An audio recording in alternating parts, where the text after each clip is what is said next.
আমেরিকার দাদা দুনিয়াকে আগুন লাগিয়েছে, দুনিয়াতে বোম্বিং চার্জ করেছে, দুনিয়ার অসহায় হাজার হাজার লক্ষ লক্ষ গরিব বাচ্চাদের খুন করেছে। আজকে সেই আমেরিকার দাদা তার দেশে এমন করে যে আগুন, যে দাবানল লেগেছে, ওই দাবানলের আগুন ঠান্ডা করতে করতে এক সপ্তাহ হয়ে গেছে, এখনো বাড়ছে না। পানি কমে গেছে, পানি পাচ্ছে না, বলছে আগুনের তাপমাত্রা আরো বাড়ছে। কই গো দাদা, ঠান্ডা হয়েছে না হওনি? যাও না ঠান্ডা করো।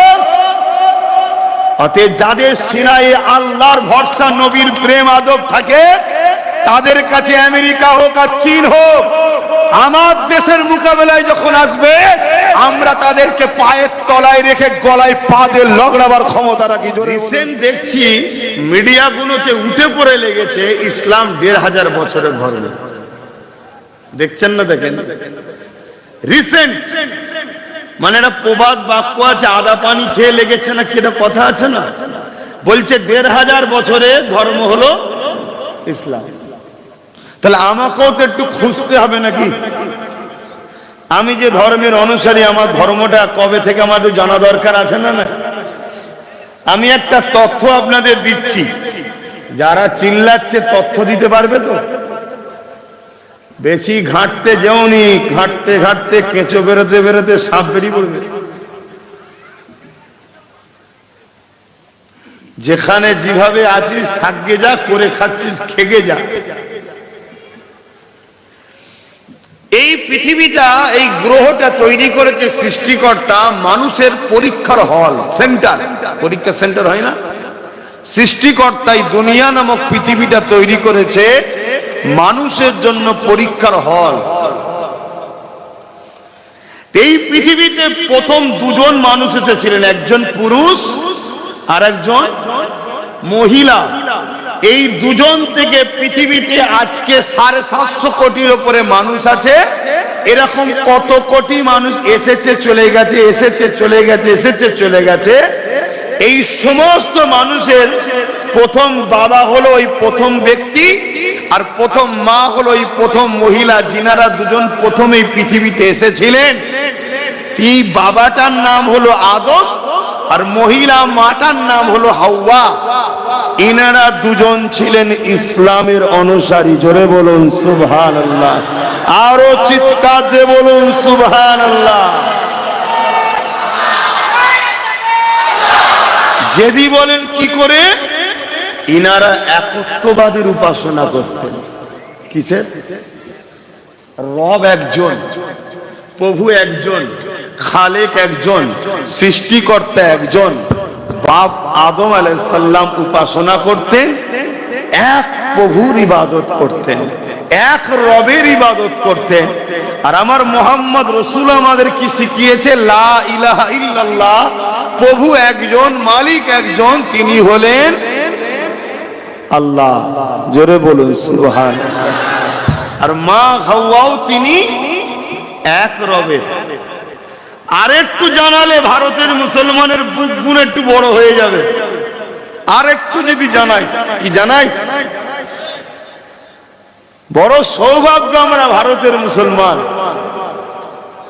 অনেকে চাইছে ভারত থেকে মুসলমানকে তুলে দেবে। আমি আপনাদেরকে বড় জিম্মেদারি ও পাওয়ারের সাথে বলতে চাইছি, যদি এই স্বপ্ন কেউ চায়, তাকে খুব শিগগিরই দুনিয়া থেকেই উঠে যেতে হবে। যদি বলেন কেন? ভারতের মুসলমানকে তোলা চারটিখানি ব্যাপার নয়। কেন? বাপ আদম ডাইরেক্ট জান্নাত থেকে ভারতে এসেছে। জোরে বলুন সুবহানাল্লাহ, আরো জোরে বলুন সুবহানাল্লাহ। মানুষ নিজের স্বার্থে দেশকে ভাগ করতে পেরেছে, কিন্তু শ্রীলঙ্কা তো ভারতেরই, ঠিক না বেটি? নেপাল, ভুটান ভারত, পাকিস্তান তো আমাদের ভারতের, বাংলাদেশ তো আমাদের, কথা ঠিক না বেটি? এসব তো ভারতবর্ষে। মানুষ কিছু স্বার্থ সিদ্ধ মানুষ থাকে সমাজে, ও নেতা হবে আমি হব নি, চল এটা ভাগ করলে।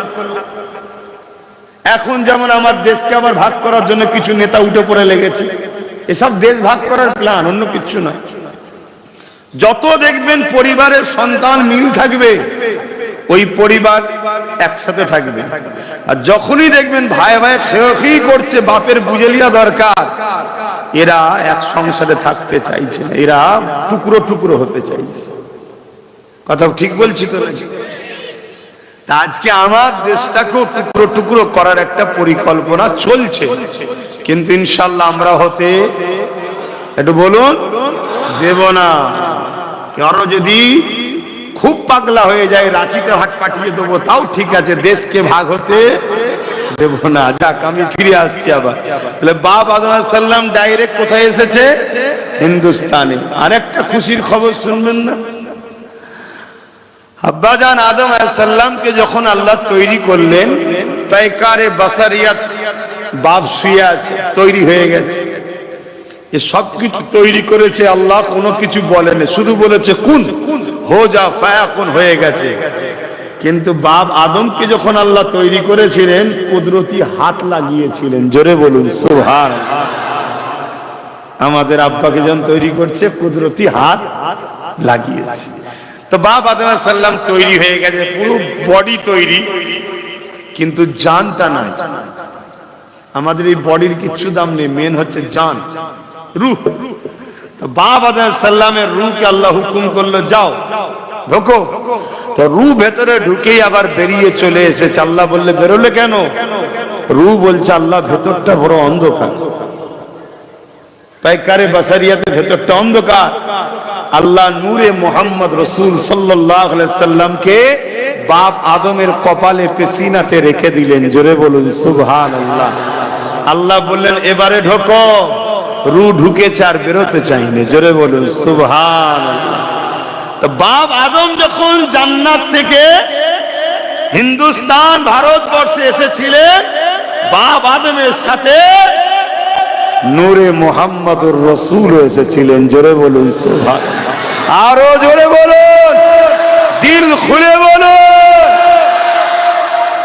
আল্লাহু আকবার।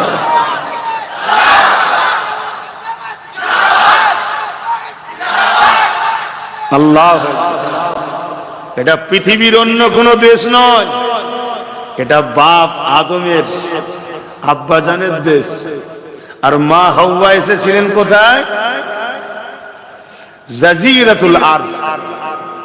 জাজিরাতুল আরব আমার নবীর দেশে। জোরে বলুন সুবহানাল্লাহ। এটা বাপের দেশ, ওটা মায়ের দেশ।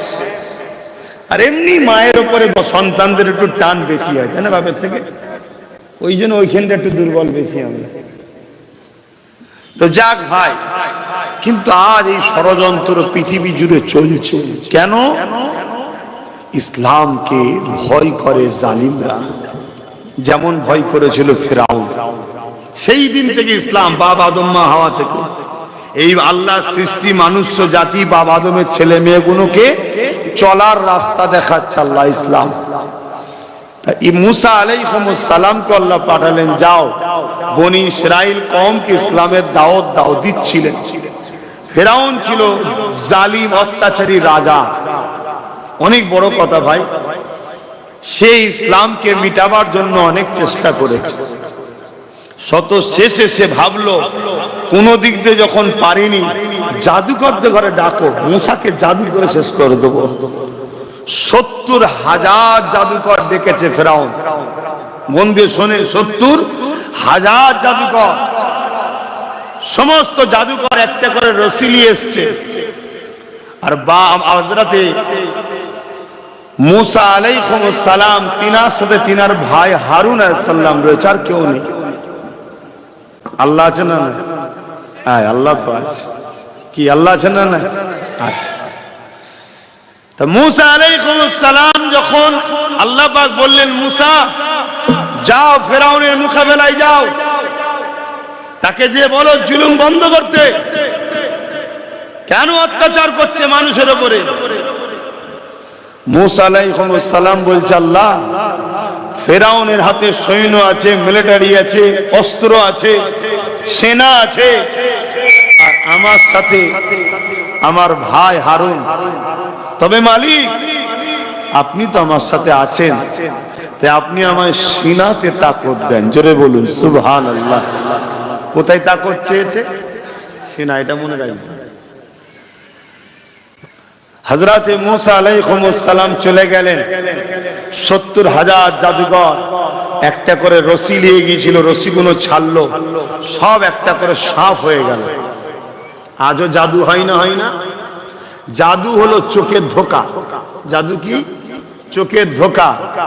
পুরো ফেরাউনের রাজ দরবারে হাজার হাজার সম্মানীয় ব্যক্তিরা বসে আছে, লাখ লাখ লোক দেখছে, শুধু ৭০,০০০ জাদুকর আছে, সব দড়ি ছেড়েছে, সাপ গিলবিল করছে ফেরাউনের দরবারে। সবাই হাততালি দিচ্ছে, ফেরাউনের জয়গান গানছে। যেমন আর সব জয়গান গাই না, ভাড়া লোক করা লোক নিয়ে যায়। বুঝতে পারছেন না? পারেন না? সব ভাড়াটিয়া, ২০০ টাকা দিয়েছে, মদের বোতল দিয়েছে, হই হই করছে। যখন মদ শেষ, ভোর শেষ, ঘরে এসে দেখছে চাল নেই, আলু নেই, ছেলের শরীর খারাপ, পয়সা নেই, ভোর কেটে গেছে। এটা নতুন নয়, যুগ যুগ ধরে চলছে। তো ফেরাউন সে সব তার জয়গান গাইছে। আল্লাহ মূসা নবীকে বলল, হাতের লাঠিটা ছাড়ো। মূসা নবী যখন লাঠি ছেড়েছে, বিশাল এক সাপ হয়ে গেছে। জোরে বলুন সুবহানাল্লাহ। আচ্ছা, জাদুঘরের যখন লাঠি দড়ি ছেড়েছে, সাপ হয়েছে, তখন তো সুবহানাল্লাহ বললেন না। আর মূসা আলাইহিস সালাম লাঠি ছেড়েছে, সুবহানাল্লাহ বললেন কেন? এটা অরিজিনাল আর ওইটা নকল। এই জন্য একতরফা মতো লাগলো না, একতরফা নয়। কেন সুবহানাল্লাহ বলেছি সেটা একটু আগে জান, বুঝতে পারবেন। যেই মূসা নবী সাপ হয়েছে, আর জাদুকর গুণ সঙ্গে সঙ্গে দাঁড়িয়ে গেছে। বলুন সুবহানাল্লাহ। সব দাঁড়িয়ে গিয়ে ফেরাউনের রাজ দরবার ছেড়ে দিয়ে মূসা নবী যেদিকে আছে, মূসা নবীর দিকে আগিয়ে এসছে। এসে মূসা নবীর কদমে পড়ে বলছে, মূসা ক্ষমা করো, মাফ করো আমাদেরকে, তুমি যে রাস্তায় চলতে বলছো চলতে রাজি আছি, ঈমানের কলেমা পড়িয়ে দাও। জোরে বলুন সুবহানাল্লাহ। ওখানেও সাপ বানিয়েছে ওরা, মূসা নবীও সাপ বানিয়েছে। ৭০,০০০ জাদুকরের কি এমন হলো, মূসা নবীর সাপ থেকে চলে এলো কেন? ফেরাউন রেগে, আরে জাদুকরেরা, তোদেরকে পয়সা দিলাম আমি, ভাড়া দিলাম আমি, সব দিলাম আমি, খাওয়ালাম আমি, আর পালিয়ে গেলি মূসার দিকে, ব্যাপারটা কি? জাদুকররা বলতে লেগেছে, শোনো, আমরা দড়ি ছেড়েছি, সবাই সাপ দেখছে, কিন্তু দড়ি দড়ি আছে, সবাই দেখছে কি? সাপ। আর মূসা নবী যে লাঠি ছেড়েছে, ওটা শুধু সাপ দেখেনি, হাকিকাতে লাঠি নাই, সাপ হয়ে গেছে। জোরে বলুন সুবহানাল্লাহ। তাহলে জাদু আর মুজিজার পার্থক্য বুঝে আসছে। জাদু লোকের চোখে ধোঁকা দেয়, আর মুজিজা হাকিকাতে অরিজিনাল রূপে পরিবর্তন হয়। জোরে বলুন সুবহানাল্লাহ। তো এভাবে যুগে যুগে জালিমরা জাদুকরের সাহায্য নিয়েও নবীদেরকে রুকেছে। যেমন আমার নবীর বিরুদ্ধে কি বলে আবু জেহেল লেগেছিল, জানেন তো নাকি? আল্লাহ নবী যখন মক্কা জমিনে এসে বলল, লা ইলাহা ইল্লাল্লাহ আনা মুহাম্মাদুর রাসূলুল্লাহ, মক্কা মানুষেরা মানা তো দূরের কথা, আমার নবী পাকের উপরে জুলুম শুরু করে দিল। আল্লাহ নবীর উপরে অত্যাচার করতে লাগলো। এ নওজওয়ানেরা, তরুণীরা, বাপেরা, আল্লাহ নবী যখন মক্কা জমিনে এসেছে, নবী আমার দেখতে লেগেছে মক্কার আবু জেহেল, উতবা, সাইবা, এরা সব নেতৃত্ব, লিডারশিপ দিতে লেগেছে। আর এলাকার মানুষেরা সব এদের দাবিদারি করতে লেগেছে। নারী কন্যা সন্তান হলে তাদেরকে জ্যান্ত জ্যান্ত পুঁতে দেওয়া হতো।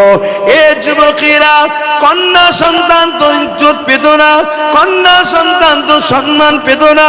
তাই আমার নবী পাক সাল্লাল্লাহু আলাইহি ওয়াসাল্লাম প্রথম বলেছিলেন লা ইলাহা ইল্লাল্লাহ আনা মুহাম্মদ রাসূলুল্লাহ।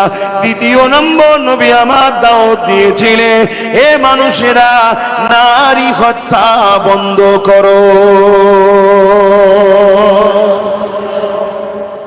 ইসলামের দ্বিতীয় মেসেজ, নারী হত্যা বন্ধ করো।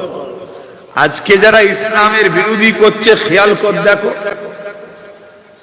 দেখো তাদের ক্যারেক্টার দেখো, তাদের লাইফ স্টাইল দেখো, তাদের চরিত্র দেখো। হয় পরিবারের উপর জুলুম করে, আর নয় মাকে বৃদ্ধাশ্রমে রেখে এসছে, আর না হয় দেখো পরিবার থাকার পরও রাত্রিরে, আর বেশি বলছি না, শুনছেন না শোনেন না, আমার কথাই খারাপ লাগছে। যারা ইসলামের বিরোধী করছে সেই জালিমদের চেহারা দেখানো দরকার আছে না? না, দেখো আমেরিকা ইসলামের বিরোধী করেছিল, আজও করছে। সেই আমেরিকায় প্রতি 1 মিনিটে একটা নারী খুন হচ্ছে ধর্ষিতা হয়ে। আমেরিকার ডব্লিউ বুশ বলেছিল, আমার আমেরিকা ইসলাম রাখবো না। আল্লাহ বললেন, আমেরিকায় থাকবে কি থাকবে না তুই ফয়সাল্লা করার কেউ নয়, আমি ফয়সাল্লা করব। তা তোর কন্যাকেই যা ইসলাম কবুল করিয়ে হাফেজে কোরআন বানিয়ে দিলাম। জোরে বলুন সুবহানাল্লাহ। আপনারা জানেন তো নাকি, বুশের কোনো পুত্র সন্তান ছিল না, কন্যা সন্তান ছিল। একটাই তো সন্তান, আমাদেরও যখন 1.5 খানা। কথা বুঝছেন? একটাই সন্তান। সে কি করেছে? মুসলমানও হয়েছে, আবার ইসলাম কবুল করেছে, আবার কি হয়েছে? হাফেজে কোরআনও হয়েছে। তুই ইসলামকে সরাচ্ছি আমেরিকা থেকে, তোর ঘরে ইসলাম রয়েছে, এবার কি করবি কর। আমার আল্লাহর পাওয়ার দেখছেন তো নাকি? হ্যাঁ, সেই আমেরিকা আজকে ইউরোপ দুনিয়া, তাদের ডাটা, তাদের, আমার নয়, তারা বলছে, আমেরিকা বলুন, ফ্রান্স বলুন, ইউরোপ দুনিয়াতে এত দ্রুত মানুষ ইসলাম কবুল করছে। তারা বলছে 2040-এ ইউরোপ দুনিয়া হবে ইসলাম সংখ্যা গুরু। জোরে বলুন সুবহানাল্লাহ। জানো ভাই, আমরা তো শুনি আমার দেশে একদল রাজা ছিল নাকি, তারা জোর জবরদস্তি সব মুসলমান করেছে। তা আমেরিকার রাজা কারা এখন? মুসলমান। কথা বলছে না তো, তাহলে ইসলাম বাড়ছে কেন? ইসলাম লাঠির দ্বারা, তরোয়ালের দ্বারা, বোমের দ্বারা, AK-47 দ্বারা হয়নি, আর হবেও না। ইসলাম জুলুমকে মিটাবার নাম, জুলুম করার নাম নয়। আজ আমেরিকা বলুন, ফ্রান্স বলুন, ব্রিটেন বলুন, তারা ইসলামের ছায়াতলে শান্তি পাচ্ছে, বাঁচার রাস্তা পাচ্ছে, তাই ছুটছে। 16 বছর 17 বছরের কন্যাগুলো, আমেরিকার বেটিগুলো, তারা তাদের ইজ্জত আবরু নিজের বাপের হাত থেকে বাঁচাতে পারছে না। তাই তারা ইজ্জত বাঁচাবার রাস্তা পেয়েছে ইসলামে, তাই তারা ছুটছে দলে দলে ইসলামের দিকে। জোরে বলুন সুবহানাল্লাহ। কথা শুনছেন না শোনেন? এজন্যে মাথা খারাপ হয়ে গেছে, সব দোকান বন্ধ হয়ে যাবে তো। কিন্তু বাপ, সত্যকে কখনো দাবিয়ে রাখা যায়? খুশবুকে যত ঘাটবে কি হবে, তা ইসলামের পিছনে যত লাগবে কি হবে, তা আমি চাই আরো লাগবে। কিন্তু আমাদের ঘরে কেউ যদি টার্গেট করে, আমাদের পতন অনিবার্য। কেন? আমাদের কাছে সেই ম্যাগনেট পাওয়ার নেই যে পাওয়ার দ্বারা সাহাবারা বদরে 313 জনকেও জিতেছিল, যে পাওয়ারে সিদ্দিক আকবর 90,000-এর বিরুদ্ধে জিতেছিল, যে পাওয়ারে আমার মঈনুদ্দিন আজমিরি একা পুরো জালিমদের মোকাবেলায় জিতেছিল। ওই পাওয়ারটা হলো নবীর প্রেম ও আদব, ঈমান, যেটা আমাদের কাছে খুব দুর্বল। হ্যাঁ, যদি আমাদের যুবকরা রোডটাকে একটু ঘুরিয়ে মেন রোডে যোগাযোগটা লাগিয়ে দেয়, এখনই পাওয়ার বেড়ে যাবে।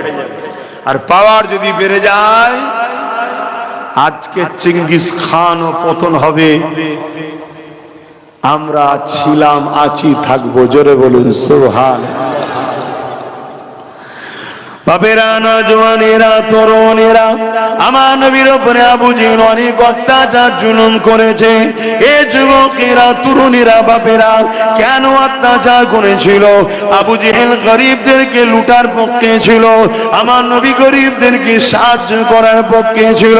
আবু জেহেল নারীদের শোষণ করার পক্ষে ছিল, আল্লাহ নবী নারীদেরকে বাঁচাবার অধিকার দিবার পক্ষে ছিল। আবু জেহেল এতিমদের বিরুদ্ধে ছিল, আল্লাহ নবী এতিমদেরকে বাঁচাবার পক্ষে ছিল। আবু জেহেল জুলুমের পক্ষে ছিল, আমার নবী ইনসাফের পক্ষে ছিল।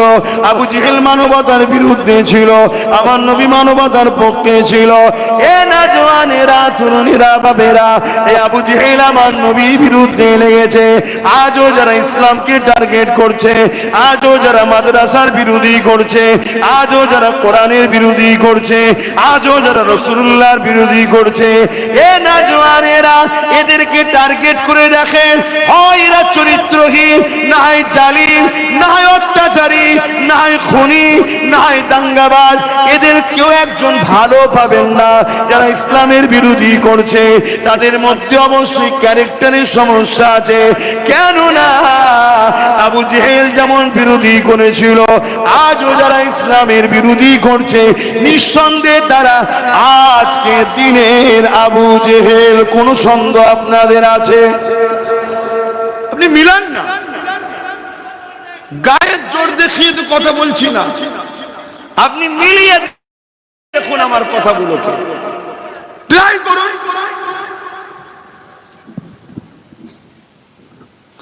এ নওজওয়ানেরা, বাবেরা, তরুণেরা, আমার নবী পাকের প্রেমিকেরা, এ নওজওয়ানেরা, আমার নবী পাক যখন ইসলামের মেসেজটা দিতে লাগলো, ইসলাম কাকে বলে এটাও জেনে রেখে দেন। ইসলাম দাড়ি টুপি নামাজ রোজার নাম শুধু নয়, এগুলো অনেক পরের বিষয়। ইসলামের প্রথম মেসেজ হলো লা ইলাহা ইল্লাল্লাহ মুহাম্মাদুর রাসূলুল্লাহ। দ্বিতীয় নম্বর হলো, অর্থাৎ আপনি এটা যখন বিশ্বাস করলেন, আপনি স্কুলে ভর্তি হয়ে গেলেন, আপনি চাকরিতে জয়েন্ট হয়ে গেলেন, এবারে আপনার ডিউটি কি? আপনার প্রথম ডিউটি হলো আপনি মানুষ, অন্য মানুষকে ভালোবাসবেন। আপনি মানুষ ক্ষুধার্ত পেলে তাকে খানা খাবেন।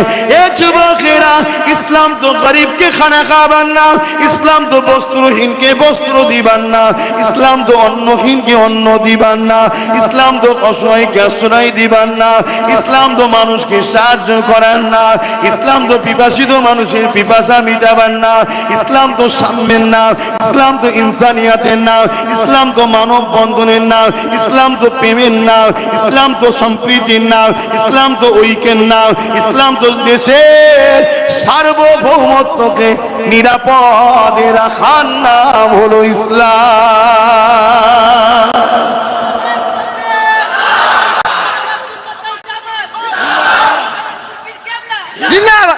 ইসলাম কাকে বলে? মাতৃভূমিকে ভালোবাসার নাম ইসলাম। নিজের মাতৃভূমিকে সার্বভৌমত্বে নিরাপদে রাখার নাম ইসলাম। আজ আমাদের প্রতিবেশী দেশ বাংলাদেশ হুঙ্কার দিচ্ছে বারবার। অবশ্যই তাদের মধ্যে যারা এই হুঙ্কার দিচ্ছে বা আমার দেশে যারা এগুলো নিয়ে হই হই করছে, আমি জানি এটা সম্পূর্ণ একটা নাটক চলছে বিশেষ রাজনীতির নেতাদের রুটি শাকার জন্য। যারা সেন্টারে বসে আছে খেয়াল করে দেখুন, তারা এতদিন পাকিস্তান পাকিস্তান পাকিস্তান করে রাজনীতি রুটি সেঁকছিল। পাকিস্তানের হাওয়া এখন নেই। আর শুনছেন না? শোনেন না? এখন এদের পিছনে লেগেছে। আর স্বাভাবিক আমার দেশের অমুসলিম ভাইয়েরা জানে বাংলাদেশ মানে মুসলিম বেশি, তাদেরকে বুঝাবে। দেখেছো কিভাবে ওরা বলছে ওদেরকে জব্দ করতে গেলে এদেরকে দরকার। বুঝছেন না? বোঝেন না? এটা সম্পূর্ণ একটা রাজনীতি।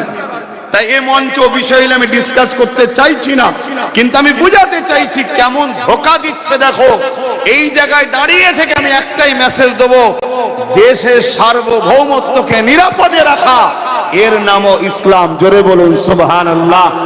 আমার দেশের এক বিঘা জায়গা আমার দেশের অন্য কোন প্রতিবেশী দেশ নিয়ে নিক, যদি মুসলমানও দাবি করে আমার ধর্ম বলছে তুই আমার ভাই কলেমার হতে পারিস, কিন্তু ধর্মের জায়গায় আমার দেশের এক বেগদা জায়গা আমি দিতে পারি না, একে নিরাপদে রাখার নাম ইসলাম। জোরে বলুন সুবহানাল্লাহ।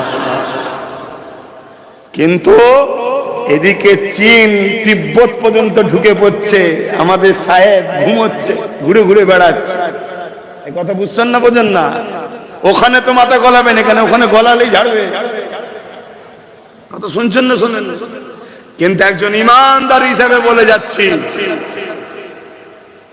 চীনের মতো শক্তিকেও আমরা পায়ের তলাতে রাখি যাদের দিলে ইমানের পাওয়ার আছে। জোরে বলুন সুবহানাল্লাহ। কিসের তো শক্তি? আমেরিকার দাদা দুনিয়াকে আগুন লাগিয়েছে, দুনিয়াতে বোম্বিং চার্জ করেছে, দুনিয়ার অসহায় হাজার হাজার লক্ষ লক্ষ গরিব বাচ্চাদের খুন করেছে। আজকে সেই আমেরিকার দাদা তার দেশে এমন করে যে আগুন, যে দাবানল লেগেছে, ওই দাবানলের আগুন ঠান্ডা করতে করতে এক সপ্তাহ হয়ে গেছে, এখনো বাড়ছে না। পানি কমে গেছে, পানি পাচ্ছে না, বলছে আগুনের তাপমাত্রা আরো বাড়ছে। কই গো দাদা, ঠান্ডা হয়েছে না হওনি? যাও না ঠান্ডা করো। অতএব যাদের সিনায় আল্লাহর ভরসা, নবীর প্রেম আদব থাকে, তাদের কাছে আমেরিকা হোক আর চীন হোক, আমার দেশের মোকাবেলায় যখন আসবে আমরা তাদেরকে পায়ের তলায় রেখে গলায় পা দিয়ে লগড়াবার ক্ষমতা রাখি। জোরে বলুন সুবহানাল্লাহ। এটা ইমানদারের কথা বলছি। কিন্তু এইরকম সব নরমাল গুলো সব নেতাজিদি হয়ে যায়, তো মারবেই তো। বাংলাদেশ বলবে না কি? শুধু বলছে ছাতি আছে, ছাতি কি ধুয়ে খেয়ে খাই নাকি? ছাতির ভেতরে কলজেটা কতটা আছে বল? শুনছেন না? শোনেন না? কলজেটা কত সাইজ আছে বল? আমাদের কলজে দেখলে মাথা খারাপ হয়ে যাবে। এমনি কলজে খায়, কি খান নে? তবে হালালটা খায়, হারাম খান। খাবেন ভালো জিনিস। যাদের রক্ত শূন্যতা হয়ে যায়, কলিজা খেলে রক্ত তৈরি হয়। জোরে বলুন সুবহানাল্লাহ। হ্যাঁ, সৃষ্টিকর্তা যখন হালাল করেছে আলহামদুলিল্লাহ খাই, আর খেয়ে বলি আলহামদুলিল্লাহ, কিন্তু কাউকে জোর করি না। ঠিক না বেটি? যে বোঝে না সে না খায় না কি। তবে কিন্তু দাম বাড়ছে কেন? হ্যাঁ, দাম বাড়ছে কেন? ও লুকিয়ে লুকিয়ে। আচ্ছা বাপেরা, নওজোয়ান তরুণেরা, এ নবী পাকের প্রেমিকেরা, আল্লাহ নবী, নূহ নবী, দয়া নবী, ইনসাফের কথা, ইনসানিয়াতের কথা, মানব বন্ধনের কথা, প্রেমের কথা, গরিবদের অধিকারের কথা। লেবাররা কর্মজীবনে কাজ করবে, তার গায়ের ঘাম শুকাবার আগে এ আবু জেহেল তাদের ঋণকে পরিশোধ করতে হবে। এই কথা যখন নবী পাক শোনাতে লেগেছে, আল্লাহ নবীর বিরুদ্ধে আবু জেহেল লেগে গেছে, উতবা সাইবা লেগে গেছে। আমার নবী পাককে নানান দিক কষ্ট দিয়েছে, কত কষ্ট দিয়েছে। আল্লাহ নবীকে জানে পর্যন্ত মারতে চেয়েছে। আমার নবী পাক পাহাড়ে চলে গেছে, ওখান থেকে রাত্রিরে দিনের মেসেজ দেয় আল্লাহ নবী, নূহ নবী, দয়া নবীকে কুয়া খুলেছে ফেলে দেবে বলে, কিন্তু এই কুয়াতে আবু জেহেলই পড়ে গেছে। যতই রশিয়ানে কম পড়ে যায়, আল্লাহ নবীকে আবু জেহেল ডাকতে বলল, এ আমার চালা চামন্ডারেরা, আমার মুহাম্মদ ছাড়া এখান থেকে তুলতে কেউ পারবে না। কেন? আমি আবু জেহেল বুঝতে পেরে গেছি এই কুয়াটা মুহাম্মদ রাসূলের জন্য খুঁড়েছিল, আর আমি নিজেই পড়ে গেলাম। এ নওজওয়ানেরা, আজ যদি কেউ ক্ষমতার অন্ধকারে গিয়ে ইসলামের বিরুদ্ধে যায়, যে কুয়া সে খুঁড়ছে আজকের মতো সেও কিন্তু ওই কুয়াতেই পড়বে আগামী দিন। জেনে রাখবেন। আমি থাকবো কি জানি না, কারণ আমার কতদিন হায়াত আছে জানি আল্লাহ জানে। যদি আজকের পর্যন্ত থাকে, কালকে যদি চলে যাওয়ার সময় চলে যেতে হবে। ঠিক না বেটি? কি আপনারা থাকতে চান নাকি? চাইলেও তো পাইনি। তাহলে খুশি মনে বলি আল্লাহ রেজি আছে। ঠিক না বেটি? আমি যখন জানি আমারটা নিয়েই নেবে, তাহলে আমি যদি চালাক হই কি বলবো? আল্লাহ আমি রেডি আছি। আর যদি 2 নম্বর হই, চেষ্টা করব কি করে ছিনিয়ে রাখা যায়। কিন্তু রাখা যাবে না 100%। খুশি মনে যদি যাও আল্লাহ নিয়ে গিয়ে শান্তির জায়গায় রাখবে। আর লাভালাভি যদি করো নিয়ে গিয়ে, বুঝতে পারছেন তো নাকি? কিন্তু আল্লাহ খারে সবাই তো চলে যাবেন, অনেকে থাকবে। দেখবে রাসূলের বিরুদ্ধে কুয়া করেছিল আবু জেহেল, নিজে পড়েছে। আজকেও যারা নবীর দ্বীনের বিরুদ্ধে কুয়া খুঁড়ছে তারা নিজেরাই ওই কুয়ায় পড়বে। পড়বে না পড়বে না? মণিপুর 12টা ঘর মুসলমানের মনে করে ধরিয়ে দিয়েছে, খবর পেয়েছে মুসলমানের নয়। কি হলো বুঝতে পারছেন না? আমার দেশে আরেক জায়গায় মুসলমান ছেলে মনে করে দাম করে গুলি করে যায়। মাশাআল্লাহ, হুজুরের এই জলসাটি শুনে খুব ভালো লাগলো। যদি আপনাদের ভালো লেগে থাকে তাহলে আমাদের চ্যানেলটাকে লাইক, শেয়ার, কমেন্ট, সাবস্ক্রাইব করে পাশে থাকবেন।